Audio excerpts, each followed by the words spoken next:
எப்படி இருந்தது அந்த இன்ஸ்டியூட் வாழ்க்கை?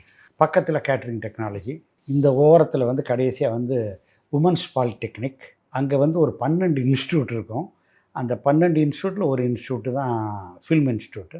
அதில வந்து நான் வந்து அந்த ஃபில்ம் இன்ஸ்டியூட்டுக்கு போகிறதுக்கு முன்னால பார்த்தீங்கன்னாக்கா, இந்த கேட்ரிங் டெக்னாலஜி பாய்ஸ் எல்லாம் வந்து பாய்ஸ் அண்ட் கேர்ள்ஸ் எல்லாம் ஒண்ணா நடந்து போயிட்டுருப்பாங்க.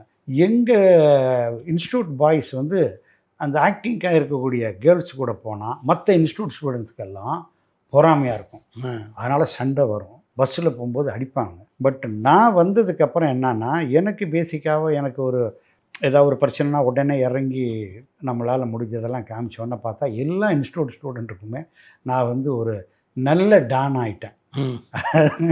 ஏன்னா எல்லாருக்குமே தெரியும். நான் வந்து ஃபர்ஸ்ட் இயர் வந்து ஜாயின் பண்ண உடனே ஒரு பெரிய பிரச்சனை வந்தது. அத நான் வந்து சால்வ் பண்ணி, இந்த ரோட்ல போனா அடிக்கிறது, கிடிக்கிறது அதெல்லாம் அது மாரி எவன் அடிச்சானோ அவன நான் அடி நிறுத்திட்டேன். ஸோ, அப்போ ஃபர்ஸ்ட் இயர், செகண்ட் இயர்லாம் நான் அன்அப்போஸ்டாவே வின் பண்ணேன். தேர்ட் இயர்ல வந்து இந்த 2 வருஷமா இதே மாரி பஞ்சாயத்து, கட்ட பஞ்சாயத்து வேலையாவே போயிடுச்சு.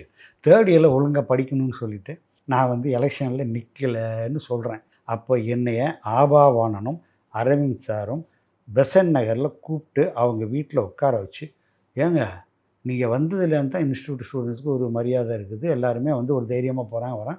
நீங்க எல்லார்ட்டயும் நல்லா பழகிட்டு இருக்கீங்க டோட்டலா. நீங்க பாட்டுல அப்புறம் நிக்கலன்னு சொன்னா, அப்புறம் திரும்ப பழையபடி அதே மாரி ஆரம்பிக்க போதுன்னு. இங்க பாருங்க இப்பவே 2 வருஷத்துல இதெல்லாம் ஓரளவுக்கு நின்றுச்சு. இன்னொன்னு என்னன்னா, நான் இங்க தானே இருக்கிறேன். நான் வந்து கொஞ்சம் கரெக்ட். டைரக்ஷன்னா என்னன்னு கத்துக்கிறேன். இதுவரைக்கும் வந்து நான் ஒரு பெருசா அடித்தடி தான் அதிகமா இருக்கு. ஆமா. அதனால நான் இங்க தான் இருக்கிறேன்னு சொல்லி, அவங்கள ரொம்ப கன்வின்ஸ் பண்ணி, தேர்ட் இயர்ல நான் நிக்காம கொஞ்சம் முழுசா இந்த டைரக்ஷன் அதில ஆக்டிங்கில. இன்னொன்னு சொன்னா நான் டைரக்ஷன் படிச்சுக்கிட்டு இருப்பேன். ஆனா எல்லாருமே வந்து ஆக்டிங் ஸ்டூடண்ட்ஸ்லேருந்து தான் வந்து அவங்களுடைய சீரியல்ல நடிக்கிறதுக்கு, அவங்களுடைய சீன்ஸ்ல நடிக்கிறதுக்கு கூப்பிடுவாங்க. பட் நான் டைரக்ஷன் ஸ்டூடண்ட் என்னைய நெறைய பேர் கூப்பிடுவாங்க. அதனால அந்த நடிப்பு ஒரு பக்கம், டைரக்ஷன் ஒரு பக்கம். தேர்ட் இயர்ல நல்லா ஃபுல்லா கான்சன்ட்ரேட் பண்ணேன்.